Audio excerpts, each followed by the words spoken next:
Welcome to the Winged Wheel Podcast. Here to talk all things hockey are your hosts, Brad Crisco, Ryan Hanna, and Evan Lobsinger.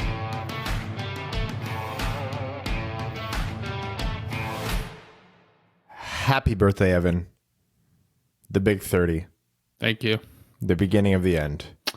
Oh, it's definitely, everything is downhill from here. You don't look a day over 29 and a half, pal. Thank you. It must be all the sunscreen I wear and all the moisturizing I do. So we'll give you, as a birthday treat, the opportunity to talk to us about your golf in just a second here. But I do actually have a gift for you. Oh, no. I texted you. When? Yesterday on your birthday.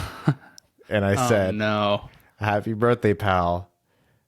Knowing that you've never had a hole-in-one in your life and knowing that I'm going golfing tomorrow, what I'm going to do for you is get my first ever hole-in-one on my fourth ever round of golf. That didn't actually happen. Evan. It didn't happen. First par 3 at Rockway.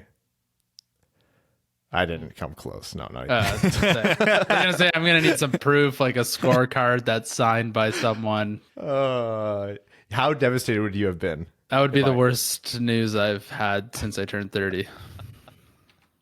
Yes, I wish. That would be devastating. That's the only time in my life I've ever actually wanted a hole-in-one. I don't care if I never have one. Whatever. I'm not good enough to even brag about it. But knowing that I could have done that for you for your birthday, oh, man. Yeah, the timing couldn't have been any worse for me. No. And any better for you. Welcome to the Winged Wheel Podcast. We have another one of our hosts who have broken the golden age of 30. I'm Ryan Hanna. I'm over 30, Brad Crisco. And I am 30, Evan.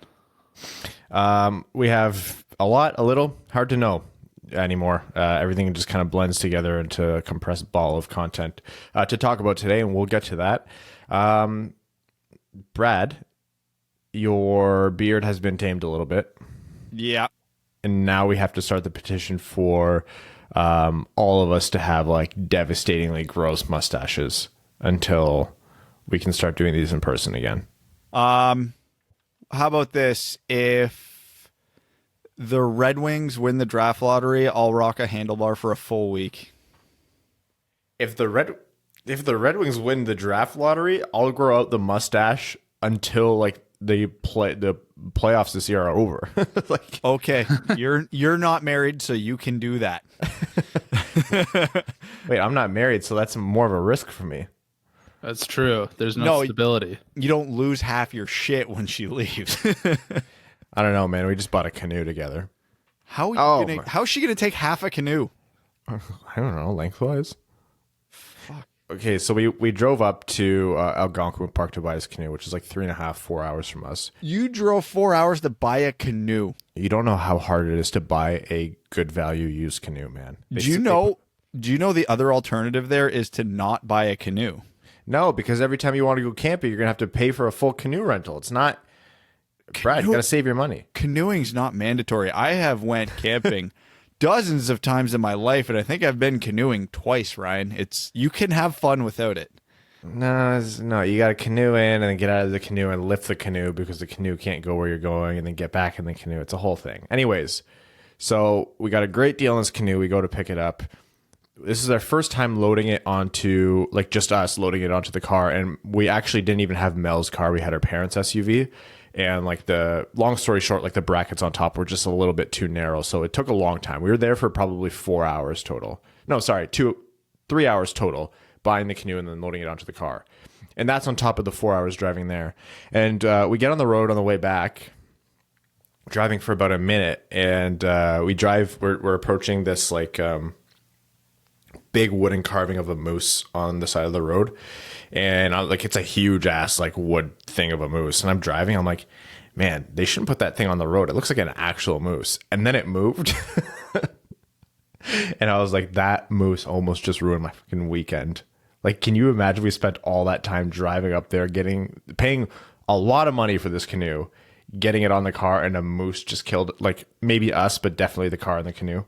Yeah, I was going to say, I wouldn't be worried about the canoe if a moose walked out in front of you, because you won't know your canoe got ruined. if I'm big dead. It was like adolescent. It was like, I don't know, still 7.5, 8 feet tall, but So it was at windshield height. yeah, just about. Yeah, Anyways. that seems ideal. You guys almost had to do this podcast a man down for ever. Do you know how quickly we would have replaced you? With who? I actually don't answer that. I am not strong enough to hear the answer to that.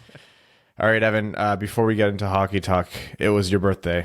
You're allowed to talk about whatever you want. I got nothing. I'm so tired right now. Keeping it simple. Some days I suck at golf. The other days I don't. Some days you win $260. Some days you just spend money on the golf course needlessly on drinks and food. Where are you golfing where drinks and food are still available? Whistle Bear. Wait, what? Okay, so I'm going golfing on Thursday at Rockaway, and the only reason I was going was for the food and the beer. Ryan, did I just piss away $30? Mm-hmm. Yes. I know they're super tight on what's going on at their course. Oh my God. There's no food, no drink. So not only am I going to be the worst golfer in my group by a country mile, I can't even get buzzed to cope with that fact. Correct. Yep. I have so many regrets at the moment. Yep. Sorry to break it to you, pal. All right, let's get into hockey talk because people like that kind of thing. Why? Well, I don't know. So do we. This is none of us will admit it anywhere besides on air, but this is probably therapeutic for us, and the only reason we get through through quarantine is this podcast. I don't know if I want to talk about hockey today because I went out and played some inline, and a couple of buddies of mine that I wasn't expecting to show up to the outdoor rink showed up, and one of them plays NCAA Division I, so I had a rough morning. You might be the only person in the world who say fully Division I. I've never heard anyone say that. What do you mean? There's like two division, like there's Division I and Division III. Yeah, you say D1. Division, whatever. D1. He real good at hockey, better than me. Now that I'm done pissing off Brad, NHL return to play. The slow trickle of news continues, and there is a quasi-confirmed rumor that one of the hub cities has been decided, and that is Vegas. So Vegas is going to be one of the hub cities. And the second part of this is that the NHL is currently waiting to name the second hub city because their preference depends on what the Canadian federal government decides, and that is Toronto. So they want Toronto as the second hub city for Why? these NHL plans. That's what we're here to talk about, right? Logistically, thankfully, these are two cities I've been to and actually can speak to with some degree of, intelligence. So Vegas makes a ton of sense because they have infinity hotels there. You could easily quarantine a team in one area and have them not be bored to the point of tears. I don't know if they're going to just rent out like one hotel for all the players and like that's their gym. I don't know any of that. But Vegas has the logistics. It's a Western Conference team if that's something they were interested in. And they have everything the NHL would need. Plus, the second or the newest arena in the entire NHL. So the facilities are going to be top notch. Not that Nevada is one of the better states for COVID numbers right now because they're actually increasing rapidly since everything started reopening. But I don't think that applies to this as much as people think, depending on what the quarantining protocols are for players while they're there. And with Toronto, anybody who hasn't been to Toronto, the way that I forget what it's actually called, but Jurassic Park, the big area set up in front of Scotiabank Arena, is actually a really, really nice enclosed area on a dead-end street because Scotiabank Arena is the end of a dead-end street, and it's surrounded by restaurants and hotels and apartments. So again, logistically, if the plan is to quarantine the players altogether away from the general population, the way Toronto is set up around the arena, again, makes a ton of sense. Okay, Vegas is good. Yeah, top-notch facility, and their practice facility is fantastic. I wouldn't be surprised if they played games there. I'm not sure. If the TV sightlines were good enough, I'm sure they'd do it because obviously fans aren't going to be at these games. That said, you are looking at this from the perspective of a naysayer here, Toronto and Vegas are two metropolitan areas, heavily populated, lots of people filtering in and out, et cetera, et cetera. Yes, the guidelines are different right now because two different countries, two different sets of governments, et cetera. Still, would they not have been better served by going to less populated areas? Again, it all depends on the setup, because if you go to, bad example, they would never use it, but let's take Ottawa, for example, maybe the least populated city in the NHL. The arena's out in the middle of nowhere, so the population interaction wouldn't be Glendale, Arizona would have that. As bad. Yeah, same thing. But the problem is, the further everything is, the more different aspects of a quarantine you need to bring in, because now you're worrying about transportation. They're not going to be directly next to a hotel. There might not be a lot of restaurants in that area, et cetera, et cetera. So you might be spreading these players out all over the city. Yeah. And then by doing that, that's creating a larger map of what you have to control. Again, I don't know how exactly they're going to do this in Vegas and Toronto, but the way it's set up is you can keep the players' circle very small in these towns, despite how big the cities are, because you can keep them entertained, fed, and housed within a 2-minute walk of the arena. The nice thing is if they did it in Ottawa, would be the players are already used to playing in an empty arena, so there'd be no real change. Yeah, the acoustics are familiar. Every version of that joke is always just like so low effort, but still so good. Like, you don't have to try. It never gets old when Eugene Melnick's the owner. Oh my God. We didn't even talk about Eugene Melnick. We'll get to Eugene in a minute. It's been 0 weeks since Eugene Melnick was a disgrace. Nothing's happening in the world. Everybody's at home, quarantined, doing nothing, going to work and then going home, and Eugene Melnick still managed to piss off the entire world. It is staggering how good he is at that. Well, that'll get its own topic in a second. I'll shoehorn it in. I don't care. Back to these resorts. Vegas is the perfect way to do it, because if the NHL can strike a deal with a resort of like medium niceness, where like the NHL players aren't going to be like pissed off that they have to go stay in some like shithole on the outside of town. Dude, like, the arena's like a block from New York. It'd be perfect. And then, well, maybe if they venture out a little bit, they get one of those resorts with like massive like courtyards and pools. Like, can you imagine like a playoff game and then a video of like an all NHL player like stupid foam party? Like they'd be stupid to not send in Netflix cameras and just come out with a documentary after all of this. There's like 23 teams, or sorry, to be 12 teams per. There's like 11 teams at that ranch, and then the Bruins are just like held up at a brothel. Or like you have you keep them in two separate resorts, and then you have like a whole separate game, Survivor style, and then like the Oilers wake up one day, and then like down the hall was the Leafs, but now it's the Blackhawks, and they also happen to be playing them, and just like a bunch of dramatic shots. Like Kane sees McDavid from down the hall, and they just like glare at each other. There's a lot of fun you can have here. Game 5 of every series is in the hallway with mini sticks. Perfect marketing opportunity. If the NHL does not take advantage of that old All-Star commercial from like it's when like Crosby and Ovechkin prank called each other. Shanny was in that All-Star commercial. Oh, if they don't recreate that with these Vegas resorts, the NHL is just absolutely helpless with marketing. NHL, this is your free ad. Free ad here. Take it, do something with it, and I'll forgive you for the abomination that is the draft lottery. The whole reason we do these outdoor games is to bring hockey back to its roots. You know what's roots of the game of hockey? Many sticks in hallways and hotels. I want McDavid against Kane, breaking shit, banging into people's doors. I want a Karen coming out of a hotel room and yelling at the front desk about these players during the game. I would love this more than any hockey I've ever watched in my life.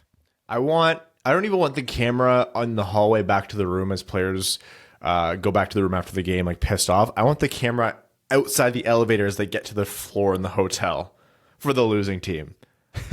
They could do so much with this. Like, hey guys, yeah, we know you can't be at the game, but pay us $5 and we'll give you this all access pass to all of this like unfiltered video footage. Put like a camera on a random floor in the hotel and just don't tell the players which one it is. I don't know. There's so much you could do here. Or they're going to be boring, like, I don't know, do nothing. Can you imagine all this fun? Like, you get this sweet resort with a pool and all these amenities that you only get in Vegas, and then your team is assigned to the Toronto hub. Well, I assume it will be Eastern Conference, Western Conferences that if that happens. So, what if they switched it? Why would they do that? They literally would not just. It literally stuff. wouldn't Obviously, matter, but no, they're not going to do that. But imagine they did. No, they absolutely won't. Our team's not going to be pissed off about Vegas playing in their home arena, or does that go away? Any advantage go away with no fans? I'm not going to say any advantage goes away with no fans, but it's minimal advantage. The best that thing that they'll get out of this is their own dressing room, and there's no guarantee they won't even have to share that anyway. So okay, so Vegas is presumed to be one of the confirmed ones. Let's say the NHL can't strike a deal with the Canadian government, it doesn't work out. I'm not anticipating that being the case. I think they will get their wish of Toronto, but for the sake of conversation here, let's assume they don't. What American city is going to serve as a hub for the second part of this? It should be Detroit. That arena deserves to see some actual hockey this year. Yeah, but then there would have to be things around the arena for them to do or stay in. Or nothing, so they're not tempted. Which is perfect because the Illich has never built it. Just go to play in the LCA. Where would they stay? Motor City Casino? That what's that one $5 million house that's falling down like 3 blocks there? Just buy that. Yeah. Haunted house camera. It's on Cass, right? It's on Cass. Yeah, it's near the brewery. What is that thing gonna sell? Too expensive. It's $5 million for a house that's falling down. That house is in worse shape than the house Mel bought that we're living in now. That took like 8 months of work for it to be livable. That house, you could set Evan up on the front lawn and with his driver, and he's taking it down with 2 swings. Oh yeah, big time. I've been piping him lately. It's because Evan has a cannon. Whoa. Absolute piss missile is how I refer to it. Evan, I don't understand what to do for it to not hook right. I don't understand. This is the first season in 6 years that I've actually been able to hit my driver straight very, very consistently. 6 years? Dude, I've been literally working on my driver nonstop since I started seriously playing again. My drive has also not had a slice in 6 years. Is that because you haven't? Sample size is quite small. Because I haven't swung a club in 6 years. Can I go to your round this week? Oh, buddy, my legit target line is $110. Honestly, I shot 114 today.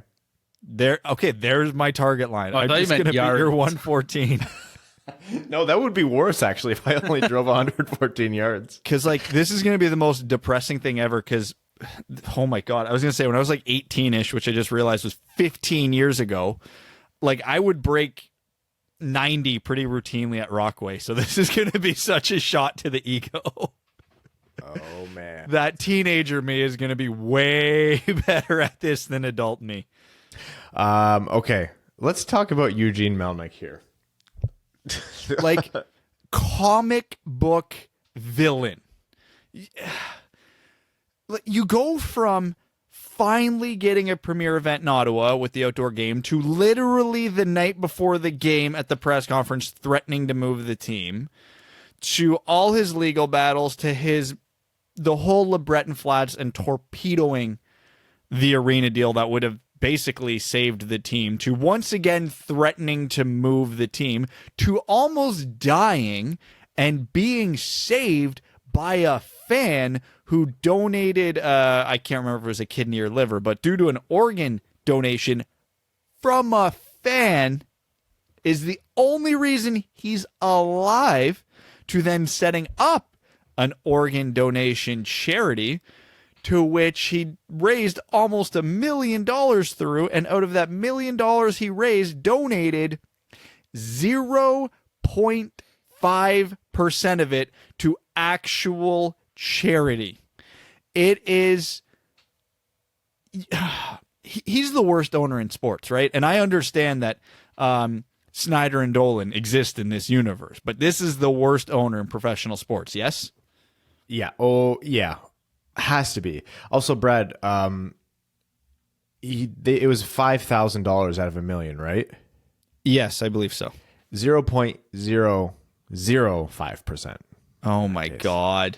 Yeah. It has to be the worst owner in sports. And when you're donating, let's just say less than 1% of your revenue, That's not good. there is something not legal happening. There has to be. There's no way. Sens What are fans you doing with the rest of that money? In like half of a day, Sens fans on Twitter raised $15,000 for the same cause. Nothing raises money for charity better than spite, is what I always say. I still can't believe the NHL left him in after this whole torpedoing the LeBreton Flats deal. Because for people who don't have context, Ottawa is a great city. Like I always state that I was like, if I don't live where I do, and if Windsor, where I'm from, and Detroit, which is obviously very important to all of us, wasn't so far away from Ottawa, like I would actually probably consider living there. The Ottawa Senators don't play in Ottawa. They play in Canada, not Canada, Canada, Kanata. It's a town just outside of Ottawa. There's one major thoroughfare in and out. Ottawa also gets... Can we just call it Canadian Glendale? Pretty much. It's the same thing. It's Canadian Glendale. With Ottawa less gets traffic to like options. Yeah, Ottawa gets to like -40 and like shitty ice and snow and wind. And it's just not a good situation for fans. So there was a perfect opportunity for them to build an arena in this area in downtown Ottawa called LeBreton Flats. And everyone wanted this to happen. The city, the federal government, the provincial government, the fans, the builders of this LeBreton Flats development, and the Senators. And Eugene Melnick just decided that... I'm not going to get into the specifics of it, but surprise, what do you think it was? He didn't want to pay for things. And it fell through, and then he ended up suing the development company, and they countersued him, and then it was just a whole thing, and it's just down the tank now. And when you have an opportunity to move your team to the downtown core of the city that you're supposed to represent, when you have an attendance issue, you do it, right? And that's not even in the top 3 worst things he's done. No. Oh, we forgot to mention what started this whole thing about how scammy his charity is. It was when the Sens Foundation, let me repeat that charity's name for you one more time so everybody's clear. The Sens, short for Senators, the Sens Foundation severed ties with the Ottawa Senators. And everybody went, wait. They severed ties with the organization they're named after, and everybody went, wait, what? Okay, we know it's Melnick, but why? Like, that was the reaction on Twitter. It was literally, okay, you don't have to tell us we know, but what was it this time? And then, sure enough... man. When I saw that tweet in the morning... I honestly held up my phone like this and I went, okay, hold on, I'm misreading this. Okay. Now, here's and let's take a poll of this 3-person room here. When we read the news, was there was a lot of emotions that went through us. Was any one of them surprise or shock? No. Never. Not even a little. How are you shocked? You can't be surprised at this point. You should still be entertained because, to Melnick's credit, he is finding brand new cartoon evil ways of being evil. But you shouldn't be shocked. Oh, man, I can't wait until the quarantine, the team gets back together and we get another Eugene Melnick, Mark Boriechki between two ferns to explain this one. I want it so badly. You have no idea. I never got through the first one. It was so bad, but I made it 45 seconds in. I think I made it to 2 minutes, honestly. But I want it again. But it won't be Boriechki this time because that's too predictable. So which Ottawa Senator is getting thrown under the bus for this one? Dude, Brady, we need you to do this video. yeah, I'm going to need you to trade me now. Dude, you know what pisses me off is that they're going to win Lafreniere, right? Like, Okay. they have like, by far the best chances at Lafreniere. okay. If we don't, I've already said, and I'm on record, and I stand by this, that if the Red Wings don't get Lafreniere, I want Edmonton to get him because I just want the NHL to know how stupid this system is. But in all reality, if teams that have a legitimate chance at Lafreniere, I actually want Ottawa to get them, not because I want literally the bad guy from Inspector Gadget to get him, but holy hell does this fan base need some happiness. Red Wings fans need happiness too. We just won 17 games, so believe me, we need Lafreniere. But if it's not us, some small part of me will go, okay there, Ottawa fans. You have like 24 hours before he says something stupid, so just enjoy it. I want the fans to have some happiness, and they will. Like, whether it's Lafreniere or then like Stützle and Raymond, they'll be happy. I just don't want to reward Eugene Melnick. Like, the guy should go. And the NHL only has so much recourse here, right? Like, this is in all likelihood another dollar bill Wirtz situation, where that guy nearly destroyed the Chicago Blackhawks franchise. And when he left was also the kickoff of the era of them winning all of their cups, the rebirth of a franchise. They were on TV again. If you ever want a horrific read as to how to ruin an NHL team, go read up on Bill Wirtz. And that was remedied when he died, when he passed away. Like, what has to happen here for Eugene Melnick to be removed from his ownership position because he's causing active detriment to a major NHL franchise, or are they just going to let him sit there? And I don't know. Like, I'm not saying the NHL has to do something now because he owns the team. That's his asset. Like, we saw how the NBA forced the sale of the Clippers by, who was it that owned it before Microsoft, dude? Donald Sterling. Yeah. But they had a specific situation there where they could say the comments that he made and the racist comments that he made on camera were causing active detriment to the team or the league. Comments, words were causing active detriment. Eugene Melnick is literally costing the NHL millions of dollars. It's a Canadian hockey team in the nation's capital. They should print money. They should be printing money. It's so easy to have a hockey team in Canada. You know how much we love hockey? We go nuts for it. Your team can suck for 50 years and not even sniff the Stanley Cup. Your best player can just be like reasonably good. Sometimes he had a great season and then go to Vancouver at the end of his career, and that's the best player you've ever had. You could be the Toronto Maple Leafs, and they still have sold out every game for the past 1,000 years. They print money. So the one thing I have noticed, though, is everybody wondering why the NHL isn't stepping in here. And the elephant in the room is I think we all know why they won't. Because if they do, the Ottawa Senators would then likely become the Quebec Nordiques.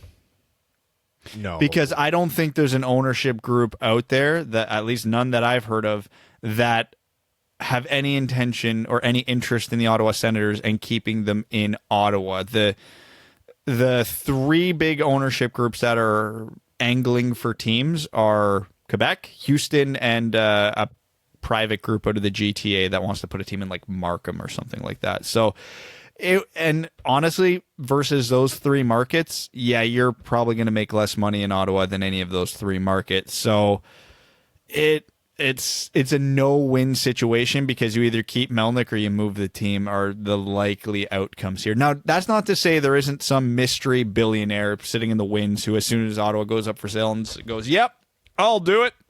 But that person has not become public yet. So I think if a group found a way to revive the LeBreton Flats deal or something similar, had that as part of their package, the NHL would find a way to guide the process over to them. Yeah, I could see it happening. I'm not saying it's like a done deal if they get Melnick. But again, looking at this from a non-sentimental standpoint, from a strictly business standpoint, if I was a potential NHL owner, I'm getting that team to Quebec City as quickly as possible. They have the biggest arena, a starving fan base. You get all that initial hype because if a new owner comes in and buys the Ottawa Senators, well, they're still the Ottawa Senators. Fans don't need to buy new jerseys, get all the new gear, yada, yada, yada. You get a whole new fan base in Quebec City, and you have Vegas-type hysteria for years. So, yeah, it would be a hard sell as a potential owner to keep him in Ottawa for me. And the other part of this is, why would Melnick sell low on this team? He could wait for it to get better and sell when the value's up. Which is also why would you take the LeBreton Flats deal then, Eugene? Because then the value of the team just skyrockets. He doesn't want to spend any money to make money. You buy the Senators and buy the LeBreton Flat deal, huh? Yeah, do it, sucker. And I'm charging you for the LeBreton Flats deal, even though you'll have to pay for it again after, is probably his mindset. I was going to say, we're a podcast, man. We're a podcast, and I work in the public sector. I don't make that kind of money. I played a $35 round of golf today. That's the kind of money I make. Oh, you went on a weekend, sucker. I'm paying 25 plus tax. Oh, jeez. Look at me on a Thursday. Had the money, y'all. Smells like poor people in here. No, it doesn't. Evan's here. All right, let's move over to the play-in preview. This episode's play-in preview is Chicago versus Edmonton, which Can both win so they're not in the lottery? can both lose, so they're both in the lottery. Connor McDavid, Leon Draisaitl, Ryan Nugent-Hopkins, Kyler Yamamoto, Andreas Athanasiou, Darnell Nurse, Oscar Klefbom, a surprisingly competent Mikko Koskinen in net. We know Edmonton's going to lose this, right? Because that's what they do. Edmonton cannot lose this series. No, everything on paper, I legitimately think Edmonton's better at every position, and in most cases by a substantial margin versus Chicago here. But Edmonton's Edmonton. And they've had Connor McDavid for 4 years now, and they've won one playoff series. I have no faith in them. I have faith in them to win this baloney play-in series against a non-playoff team as a tune-up. In an actual 7-game series against an actual playoff team, I wouldn't really bank on them.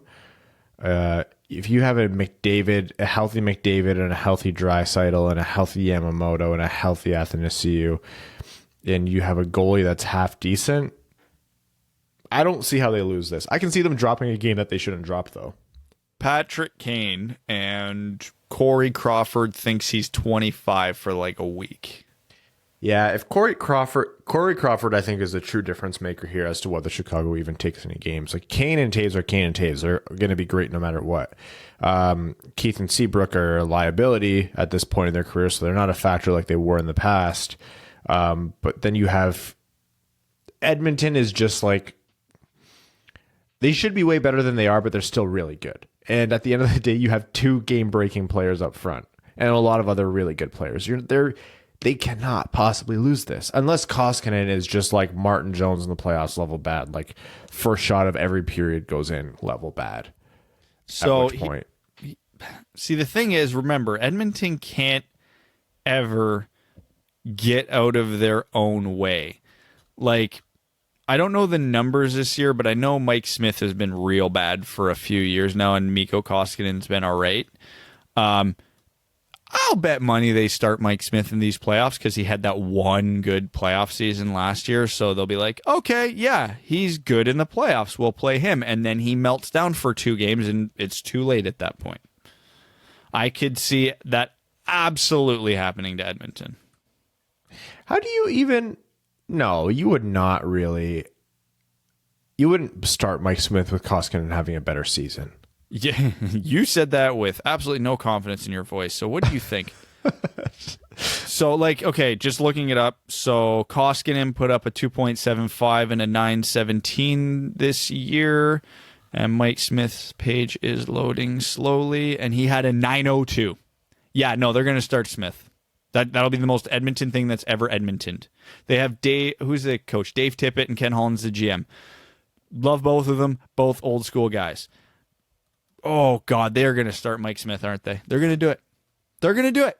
And then he's going to go on a tear, win this series, and then just completely choke in the real playoffs. See, that's the thing with Mike Smith. When he's on, he's great, but he has meltdowns, and they last. And in a best of 5, you can't have a goalie meltdown. Your goalie stinks for 2 games, your season's over. Because do you know how few series, even in a best of 5, would end in a sweep? So if you go down 0-2, you're not winning 3 in a row. That's not going to happen very often. So, yeah, it's not that Edmonton shouldn't win. It's that if Edmonton doesn't win, it's because Edmonton prevented Edmonton from winning. Like, they'll play Connor McDavid 19 minutes in Game 5. I think out of all the non-playoff teams that are now getting the charity treatment, Chicago's the one team I think that could maybe win a series just because it's Chicago. Would you say that if they were playing anybody but Edmonton? Who are my other options? Their other options that they could have played in the playoff seeds would be Nashville. Yeah, Calgary. I think they beat Nashville. I don't. Nashville, remember, wasn't it 2 years ago they had played Nashville swept Chicago in a best of 7 and Chicago scored 3 goals? That's when we got that beautiful. That's old Nashville. I don't trust their goaltending as much as I used to. And yeah, it's fair. There's something about Chicago. If they could get hot, and they'll have some injuries coming off the books, they only need to win 3 games to get the ball rolling. And if there's any team that they could probably get into their own head, it's Edmonton. But yeah, they'll have DeBrincat. I think Calvin DeHaan will be back as well. And you only need Patrick Kane to just do his normal thing. There could be an upset. Who knows? There hasn't been any pro hockey or competitive games in 8 years at this point. Anything can happen, it feels like. My prediction is 3-1 Edmonton. I think Chicago carries the first game. I'll say 3-2 Edmonton because Brad's backing away from his point. What a coward. I mean, I'm still using my brain to make the pick. But yeah, I'm going to go 3-2 Edmonton because Edmonton can't ever make anything easy on themselves. Smooth. Since I know the NHL's rigged, it's going to be 3-2 Chicago, and Edmonton will win the draft lottery. Wow, I hate you for saying that, but it's probably true. All right, so I say 3-1 Edmonton, Evan says 3-2 Chicago, and Smooth Brain Brad says 3-2 Edmonton. I had to expand the column in the sheet to fit Smooth Brain in your name section. Yeah, that will be a series that's going to get a ton of attention, and the worst part about all of it is that 11% of all camera angles will be zooming in on Duncan Keith, even though he is one of the greatest defensemen of all time. Top 100, baby. Top 100 players of all time, but not Evgeny Malkin. Not Evgeny Malkin. I still can't believe that. You know he plays with 2 different gloves, 2 different brands of gloves. I can't. I get it objectively Malkin. In my head. I get it. I could see wanting a stiffer cuff on your lower hand and a wider cuff on your top hand, but I still couldn't imagine doing it. It would feel so weird, and it's not even he's using a CCM jet speed and a CCM tax. He's using I think it's a CCM tax and a Bauer Supreme. Not even weird. It's weird. Yeah, just use one, and then a lot of players do this where they get their equipment isn't actually what's available on the shelf, but they just get stuff skinned because they're repping their company. Just get whichever one you like more, get Bauer to custom make it, and then just skin the other one. I don't know. Oh yeah, whatever. There's still guys using Easton sticks in the NHL, but nobody would know it because they're wrapped as a Bauer. No, it actually happens. Parisi is one I know for sure. Goalie pads is really funny because people who know either play goalie or know goalie equipment really well, they notice that that is not that model of goalie pad that so and so's wearing, but it says it on the pads, and it's just because they're so particular about what pads they wear. They just rewrap them every year. Oh, Bernier's pads midway through the season became a big deal around the goalie world because CCM, he always wore CCM pads, and CCM's pads were actually done by a company called Lefebvre. But when CCM and Lefebvre split, Bernier didn't want to go to CCM pads, so he wanted to wear Lefebvre.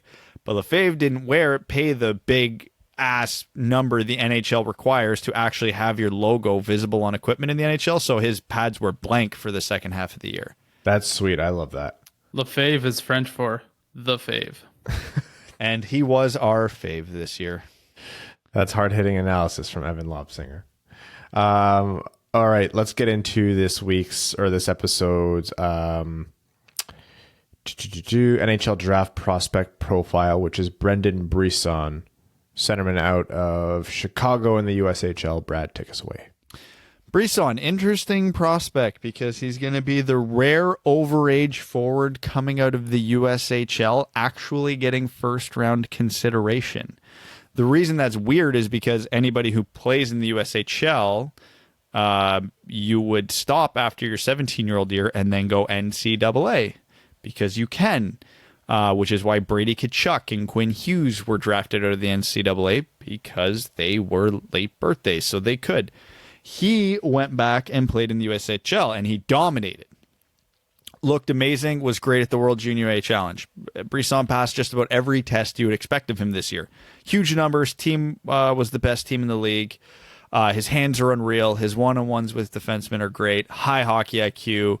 Attacks all three zones on the ice. Great player. Some questions about being 5'11" and not the greatest skater, but that is the theme of this draft, so whatever. I feel like not beating that one to death. So he's going to be an interesting case study in an overager dominating a lesser junior league. Like the USHL is still a good league, but it's not the NCAA. So eye test versus production versus expectation is going to be a huge conversation with this guy. And honestly, I don't even know where I fall on it yet because I like... When I go through a guy, when I watch him, especially against lesser competition, it's hard to get a good gauge because obviously he looks so much better than everybody on the ice. So I always like looking back at comparables. Okay, well, how did player X, Y, and Z in his position look? How did they fare? What were their stats? There's not a lot there to compare with Brisson right now. So it's going to be interesting. All we know is when he does get to the NHL, he's going to make an ass ton of money because his agent is going to negotiate the crap out of every one of his contracts. He's actually committed to the University of Michigan for next year. Nice. That's awesome. Nice. Yeah, well, if you go to the USHL, generally your plans are NCAA, so that makes sense. Yeah, my notes on every player are just like really talented offensively, good hockey IQ, decent hands, not that big and not as good of a skater you would want for someone for his size. That's every single like viable prospect that we're talking about. That's picks 15 through 64. Can we get some power skating coaches, please, with these kids when they're like ages 10 to 15? Come on. I'm tired of just saying the same things about every guy. Like you said, it's a theme and we're beating it to death. But yeah, just like not that big and he's not a fantastic skater when he really should be for someone that size. Although it's funny though, because you would think tall guys generally have the better advantage in skating because, longer stride, stronger, more power. But yeah, he's agile. Like he gets around the ice well enough. Again, most of these guys, I don't sit here and say they're a poor skater. It's just not a strength of their game. But yeah, he gets to the middle of the ice, though, which is good for a little guy, because we can't say that about everybody in this draft. Like, he'll crash the net, he'll make plays to the middle. He does play the perimeter a lot, but as do most skilled players, so I'm not holding that against him even a little bit. But yeah, and he's got a hell of a shot, too, so when he does get into those prime areas, he knows what to do when he gets there. So, again, for me, it's just...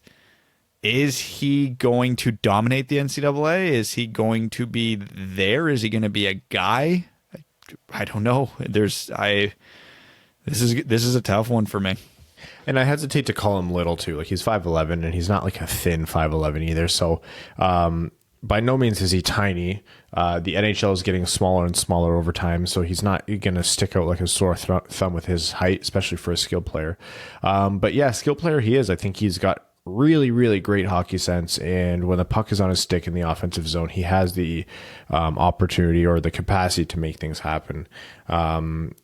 Again, like I don't really have the best read because, you know, quality competition, a little bit harder to watch him, and also you have to translate, you have to think about how that's going to translate, not even just to the next step, like Brad said in the NCAA, but then the NHL. Like it's just so hard to predict.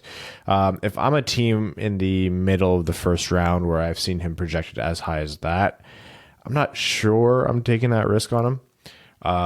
If I'm the Red Wings and I didn't take a centerman with my first pick, I'd consider him in the second round for sure. And even later in the second round, hell yeah, why not?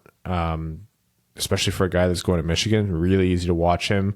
I'll work with him throughout his development. You know, send the director of player development out there for a couple games and talk to him between periods if you want to. You have the opportunity to do that when he's playing in Ann Arbor. So for sure, that's guys on the Red Wings radar, especially because he plays center and especially because he's a skill player. But there's just, I have a hard time calling it, you know, risk reward, because it's not necessarily a testament to his play style, but just the uncertainty surrounding his path, like Brad described. Technically, every pick's risk reward when you really get down to the bones of it. You're annoying. You're annoying, and I hate you. I've used that term before, but I hate it with draft picks, and I'm a sucker every time I say it. I'm a sucker every time I say anything. Well, yeah. I was going to say regarding the draft, but now I just made myself sound like a jerk.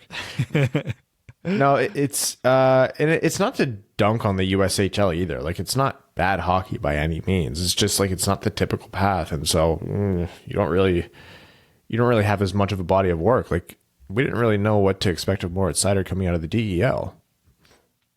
Still, really, we're not sure about how Tim Stützle's game is going to translate out of the DEL. So there's a lot there. Brendan Brisson, where would you rank him, Brad? Do you agree with his like middle of the first round projections, or are you putting him a little bit later than that? Early to mid second round is where I'm at on him right now. He's shown me flashes, but it's not like he dominated to the point where he's comically better than everybody else, so he's a surefire first rounder. There are other players of similar skill sets to him that I do like better at the moment. But yeah, I would say anywhere from early 30s to mid 40s. Okay. Any other thoughts or things that we want to talk about before we head into overtime? While I was dinking around on Elite Prospects after looking up the Oilers goalie stats, I found out you can literally apply to play for KHL teams on that site. All you need is an Elite Prospects page. They need that app that finds you a goalie. Yeah, like, and part of me sitting here like, should I? I could apply to France too, the second division in France. I could probably actually play in that league. I would rather go somewhere where there's like a Michelin star restaurant probably right down the road from the arena. That'd be sweet. Oh, well, France 2 is looking for a right winger. Should I do it? Yes. Isn't that your strong side? Yeah, that's my position. They cover my living accommodations and travel. Brad, there's two reasons. There's two reasons why I would be willing to do this podcast remote with you guys. One, there's a global pandemic. Two, Brad is playing professional hockey in the south of France. And I can't think of anyone who would stick out like a sore thumb in the south of France more than Bradley Jedediah Crisco. That is, in fact, what the J stands for. All right, let's get into overtime before I make up some more bullshit nicknames for Brad. We are going to start off with Patreon, where all of our patrons get their comments read out as our way of saying thank you for supporting the show. If you're wondering how the Winged Wheel podcast has continued, especially through these trying times, TM, it is because of the patrons. So thank your local patrons and tip your waiters. Evan Beckner says, hey guys, have you seen the 3-on-3 tournament the Wings Twitter posted? They just had the finals and here are the results. Do you guys agree? And if you had time, I'd like to see how you guys think this tourney should have gone. Yeah, so the Red Wings made like three-player teams and had like a bracket, essentially finding the best version of these like 3-player teams. Did you guys see that? No. Briefly. I wasn't paying super close attention to it, honestly. So without going through each single team that started in this bracket, because it's 16 matchups just to start. The final 4 teams were Hal, Lindsay, Abel versus Fedorov, Brown, and Kozlov. And then Datsuk, Hull, and Devereaux versus Eisman, Gallant, and McLean. The finals were Gordie Howe, Ted Lindsay, and Sid Abel against Pavel Datsuk, Brett Hull, and Boyd Devereaux. Who do you think won? I mean, the production line, I would hope. Evan, how about you? That's who I voted for. Howe, Lindsay, and Abel did indeed win with 61.5% of the vote. It's one of the greatest lines in hockey history. How does that not win? They're putting that, like, poor Steve Yzerman, no disrespect to McLean and Gallant, but come on. He played on better lines than that. I mean, if they made it any better, like if it was Yzerman, Fedorov, and me, that would have still won. Yzerman, Fedorov, and Shanahan was an actual line that won a Stanley Cup for the Red Wings. Why would they not put that one in there? Does Yzerman, Fedorov, Shanahan beat Howe, Lindsay, Abel? I don't know, but that's a conversation we could actually have. I think it does. I mean, speaking of which, retire 91. Oh, please just do it, you know? Just do it. All right, next comment is from Golf Guy. Does he have a picture? Yeah, Rowan has your picture. Huh? What was that? I wasn't paying attention. Anyways, it's me, Kevin, and it's my birthday, and now I'm heaps old. I used to give Rob Kopshow heck for being old and generally a terrible person, and now I am too old. Did anyone get me a new golf stick for my birthday? No, just some Depends and some slippers. Thanks, Brian. Sorry, Ryan. I don't need any new slippers. I have enough. I'm getting forgetful as it's past my 7 p.m. bedtime. Wow, he's nailing the Evan impression. Looks like I won't be shredding on the slopes anymore, and I'm now resigned to leisurely strolls on the golf course so my joints don't explode. Going to be hard for me to go on an absolute heater now as I have to do warm-up stretches for 10 minutes before each tee or I'll need a hip replacement. For future episodes, can we have a fun game called Was Bevan Not Paying Attention, or does he need the question again because his hearing aid batteries are dead? I didn't listen to any of this, by the way. Yeah. Jersey time. Ask Trevor what his top 5 all-time jerseys are. Each league is in play. Every league is in play. He has to answer properly. I don't care how old and tired he may be. Do it properly. Trevor? Who's Trevor? I'm Rob, right? That's still Evan. Yeah, I think he still means Evan. Okay. Evan, top 5 jerseys of all time. Every league is in play. Oh, the Grand Rapids Jurassic Park are number 1, 2, and 3 for me. My computer just... That's what you're going to go with? Grand Rapids Jurassic Park? For 3 of your picks? It's my birthday. It's my birthday. It's allowed to happen. Well, you know, I'll fix it in post. You know? Yeah, and then 4 is the black team. All right, Canada Grand Rapids jersey. 1, 2, and 3 for you. I don't remember What's what 4 year that and what's was, 5? though. Is that the current one? Interesting. Time is irrelevant to me right now, current. mainly because I'm now old, but also because Yeah, I they've feel had a like I've really been living the good same life for 6 months now. And if I had to make a bias pick, I'd say those the Winter Classic Red Wings ones with is it cream or is it tan? Cream? Yeah, that one. Oh, so good. Cream. Yeah, the one that I think that's the best jersey of all time. Okay, let's move on here. Stay fresh cheese bags, but also stay tired and old and keep crying. It humors me. Jakob Lozon says, greetings, good humans. And Brad. Ryan, my name is pronounced Jakob like Jakob Kindle. Bradley, the year is 2039 and Hank is drafted. Congrats. It's by an Eastern Conference team. It cannot be the Red Wings. So what team do you wish drafts him? Evan and Sleepyhead, feel free to answer for potential future children. Be as subjective as possible. I mean, one of my favorite cities on the planet, A-plus jerseys, historical franchise, already have a goaltender named King Henrik. Send Hank to the Rangers. Ooh, any future kids? I would love Tampa Bay because I would love an excuse to go to Florida That's often. everyone. Yeah, but Florida, like, there's risk of running into Florida, man. I mean, you know what? That's a spice of life.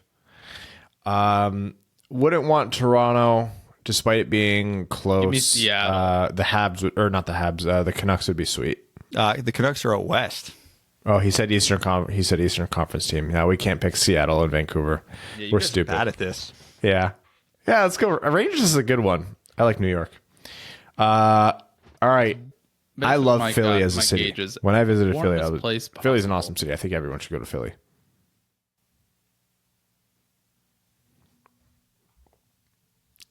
Miami. All right. Hank's going to be a Panther. Not Columbus. I do not want to go to Ohio. Sorry, Ohio listeners. Yako Ruta says, related to cup memories in the modern team, how long until Mantha is the best Red Wing to wear number 39? When Hasek played in the winged wheel, he wasn't at the height of his powers, but it might still take a while. Hasek was the starting goalie for a cup. Mantha's got a long way to go. If you want a cup with the team and you're also the greatest player of all time at that position, it's going to be really difficult to unseat you. The only way Mantha is the best 39 in Detroit is he is the best player on the Red Wings for a few years, and they win a cup while he's here. Nick says people don't realize how good Kozlov was. That's it. That's the comment. Yeah, Yep. People really forget about Kozlov historically.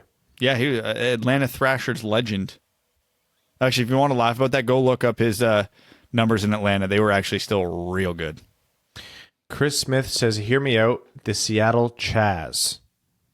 So the draft lottery is on my brother's birthday, which gives me hope. However, a week ago, I got a reminder on my phone that told me to brag to my brother about how I called on November 14th after the Crosby injury that the Pens would either win the cup or the draft lottery. Don't worry, it's June and both of those situations are still possible, and I haven't slept since seeing it, how young and dumb I was back in November.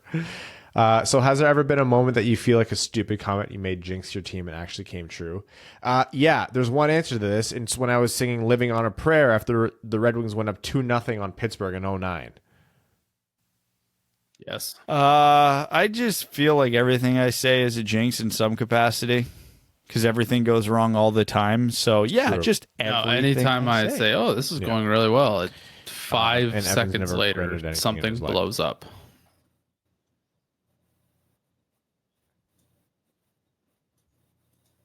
Actually, That fun actually- fact, It'd be really weird if in February, didn't have Evan a said, pandemic. man, the world is really we healthy did. right now. So it's all my fault.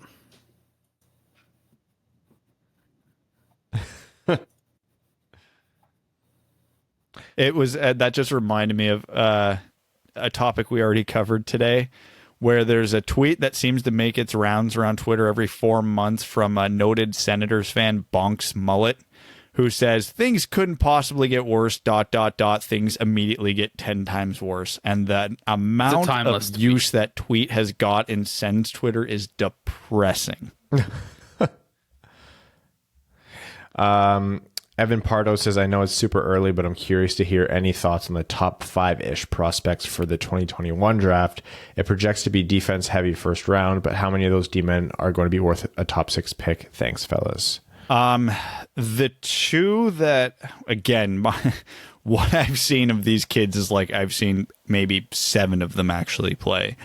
The two that I keep circling back to is Brant Clark of the Barrie Colts and Carson Lambos of the Winnipeg Ice. Both those guys look unreal. And again, they're 16 years old, so it's hard to say, but look like justifiable top 5 picks as of right now anyway. Whole season to change that, but as of right now. Am I crazy? And again, like Brad said, I have not watched enough to know, but is there a little bit of Quinn Hughes hype being attached to Luke Hughes? There is not. Okay. He's good, and he's a potential top 5 pick, but he's not Quinn. He hasn't shown Quinn qualities yet. What I mean is, like, is Luke Hughes' hype because he's Quinn's brother was my question. No, he's good. His name's certainly going to help. And he's probably, you could justify a top 10 pick on him right now. Again, full year to change things, but yeah, Quinn, he is not. And the top rated pick in next year's draft for now is Finnish centerman Atu Ratti, which is a fun name. And that is very much up in the air. Yeah, it's not. You don't want to make any firm declarations because we're going to say this now, and in 5 years, next year's draft is going to look amazing, and this year's draft is going to be garbage. But right now, this next year's top end does not project to be as strong as this year's. So this year is important to win the draft lottery. Please, God, please. C Nod says, "Hey guys, regardless of how you pronounce Alexi's name, it can't be as bad as NHL 20 saying Hranek for Hronik. That being said, what's one of the worst pronunciations you can think of from a national broadcaster or something like that, which made you think, how does he not know how to say the name properly? If y'all can't think of one, just move on. Great pod, guys. Anytime anyone says Athanasiou. Just in general, hearing some of these announcers try to pronounce it was always fun. There's so many over the years that have absolutely infuriated me, and I'm drawing a blank on all of them, which is annoying because I remember being angry about all of them. Don Cherry showed a remarkable unwillingness to learn names. Oh, yeah. There's compilations that are just staggering. He gets out of a 10-letter last name, he gets 2 letters right. And it's not always even the first one, which is remarkable. But trying to think, who are some of the Red Wings with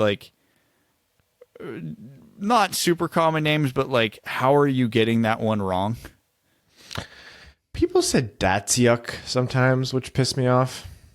Yeah, that's a bad one. I heard a lot of Datsuk. Weiserman, when people say Weiserman, it drives me up the frickin' wall. I haven't heard too much Weiserman, but I've heard a lot of Yzerman. Yikes. Fedorov, I remember way back when. Yeah, his brother's name is Fedorov, right? Or Fedorov. Yeah, Fedor. Don't call me Emelianenko. There's been a lot, and yeah. Joe Caboose 119Z Falzone says, I got a long-haired German Shepherd puppy and named him Gustav, or Gus for short, after the player that turned me from a casual Wings fan to a dedicated one. I love him, and he is unbelievably well-behaved for an 8-weeker. I have the pictures up on my screen and not yours. Sorry, guys. He is freaking adorable. He is officially the newest fan of the Winged Wheel podcast. And also, rest in peace to all of your rugs and furniture. Getting a long-haired German Shepherd is a bold move, but he's cute enough where it's worth it. D. Larks says, what's up, guys? My best friend is a Habs fan, and he just started with the Montreal is going to sign Mantha in the offseason. Do you guys think they will, if they offered Mantha what they offered Aho last year, which was 8.45 for 5 years, do you think Mantha would sign that, or would he stay in Detroit to try to be a part of bringing the cup back to Hockeytown? He would sign that, and Detroit would match it. That's how it would go. I never bank on players taking less money to do their jobs. Because that contract is probably a touch more than what Mantha would otherwise get, but it's short enough term that Detroit would be comfortable eating it. Jacob Charlip says, what's up, gentlemen? Hope all is well. Was thinking about the talent we have in our front office, and I would have to assume it's one of the best groups in the league.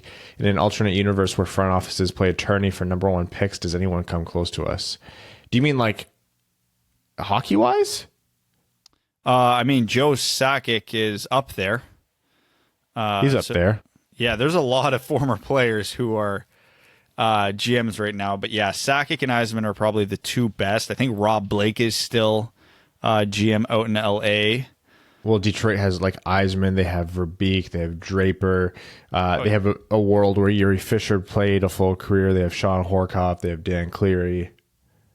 I mean, if we're counting entirety of front offices, Lemieux's an owner of Pittsburgh and Gretzky's in management in Edmonton. So, Joseph Delia says, "Sup, my dudes, with Wave 2 starting now and the possibility of the states not closing due to the economy. I know this is beyond you guys, but do you think if it gets bad enough, they'll end up canceling the playoffs? Just curious what you think about this." Here's the thing. The playoffs can always be canceled. If we've learned anything at this point, it's that you can't predict anything that's happening in the world. So would it take hell and high water to cancel the playoffs after all the work they've put into even getting a version of them back? Yeah, absolutely. Is hell and high water possible? Yes. Yeah, it's very possible that they could cancel it, but there's also a possibility that the pandemic gets way worse than it was, but these still continue, depending on how airtight they keep the bubble these players are in. Because if there's literally like zero outside interaction, or the protocols are like ridiculously strict, the world could be melting down around them, and they could keep players playing. Even agreed to any of this? It's just how confident would they be in their protocols? Yes. Phases of it, yeah. The final versions, no, but like that's not going to come until it's time to decide. Ugh. Joseph Fournier says, "Happy birthday, Evan. In 20 years, you'll be 50." Dead Panda Society says, "All right, guys, I made it. Jamie Drysdale, Cole Perfetti, Alex Holtz, Marco Rossi, Yaroslav Askarov, and Anton Lundell. I need a potential and a starting rating. Just a reminder, elite, high 65 overall, or however high you think. Happy birthday, golf guy. You're super old now. Also, the price of gas when Evan was born was $1.15, and the price of a movie ticket for on average was $4.22. How the times have changed. Sorry for making this confusing with the ratings. I appreciate you all." Okay, so a potential rating and a starting rating for these players. Again, not a video game guy. Take it away. Starting rating for Jamie Drysdale, 74. Potential, 90. Cole Perfetti, 75. Potential, 86. Holtz, starting, 70. Potential, 91. Marco Rossi, starting, I'd give him a 77 and a potential 89. Askarov, starting, 74, potential 93. Anton Lundell, 75 or 72, and then potential 89. It's kind of hard for the first year prospects, and the NHL games always mess it up too. All right, let's take a couple of Reddit questions here because it is indeed a Sunday. We're going to start with Darn Fox. Said, "Should Slava Kozlov be in the Hall of Fame? He has over 1,000 games played and 853 points, and he played in the KHL until 2015. Yeah, it was 2015. He was there for a long time. Yeah, but no. Those aren't, like, he was always really, really good, but I don't know if you could ever use the term elite for Slava Kozlov. And again, there's the age-old adage, it's not the hall of very good. Let's see what else. Here is a question from Han Solo Mail. Says, "Hello, Dub Dubs. I've been an overseas fan of the Wings since 2009, and I still think the 2013 team was the closest to the cup we've been. Starting from squeezing into the playoffs with a 4-game win streak and then an exciting back-and-forth 7-game series with the Ducks, and then going up 3-1 on the Hawks just to lose in Game 7 OT to the eventual Stanley Cup champs. Sure, we don't know if we would have beat LA and Boston, but neither of those teams took Chicago to Game 7 overtime. Of course, they were the better team on paper, but what do you guys think changed after Game 4? Love the pod. Been a fan since the Zadina draft episode. Evan was a superstar back then." So, what happened in that series? DeKaiser broke his thumb. It regressed to the mean. Detroit should have never been in that series. Like, that team on paper was bad. They had Damian Bruner and Joachim Anderson on the third line, and that third line was being driven by a rookie. It was not a good hockey team. They were being carried by Datsuk and Zetterberg and a hot Gustav Nyquist. Once Chicago remembered they were Chicago and Detroit remembered they were Detroit, that was it. Yorgos21 says, "Hello, what do you think about Jukka Jalinen as a coaching option for the Wings? He has won 2 gold medals at the World Championship tournaments. Both of those were with mediocre teams. He was also the only European speaker at the NHLCA conference thing last week." This is the first I've ever heard of this guy's name, so I have no opinion. I really don't know enough about him, but I will look into him. He is Finnish. Yeah, believe it or not. Okay, and did we get any Twitter questions before we wrap this one up? Let us move over here. No Twitter questions. All right, well, that's that. Okay, with that, we're going to wrap up this episode of the Winged Wheel podcast. We will be back to you midweek. We are 12 days away from the draft lottery, so stay tuned as we release our plans. We also have another exciting announcement to make, just kind of like a fun celebration thing, so keep tuned for that. There's just a lot going on right now. So with that, we are going to wrap up this episode. Thank all of our listeners. All of our name level sponsors, the septic tank of that bitch Carol Baskins, Brendan Geldof, Greach, Jeremiah Adobo, Jake Kiefer, Dead Panda Society, Brad Smith, Andrew Bohan, Scott Martin, Kayla Thompson, Jacob Turner, Matt McKay, Brandon M, Matthew M Rice, Luke Johnson, Clayton Van Dyken, Kaylin Wood, Hassam Al-Qassem, Arjun Shankar, Charlie Elkins, Hannah Lee, Josh Rosnowski, Alex Ott, Chris Frank, Connor Leighton, Danny Jr., Matthew Keeler, Simon Anderson, Antonio Gracias, John Evans, Kay Waz, and Stan Olson. Thank you all. Happy birthday, Evan. Congratulations on making it this far. None of us were expecting it. Good night. Thanks for tuning in to the Winged Wheel Podcast. Be sure to check out wingedwheelpodcast.com, where you can subscribe to the show on iTunes, Spotify, or wherever you get your podcasts. You'll also find links to other ways to support the show, such as Patreon, official podcast apparel, and more. And don't forget to follow the show on Twitter at Winged Wheel Pod. And of course, the hosts at Brad Crisco, at Ryan Hanna WWP, and at Hockey Town Evan.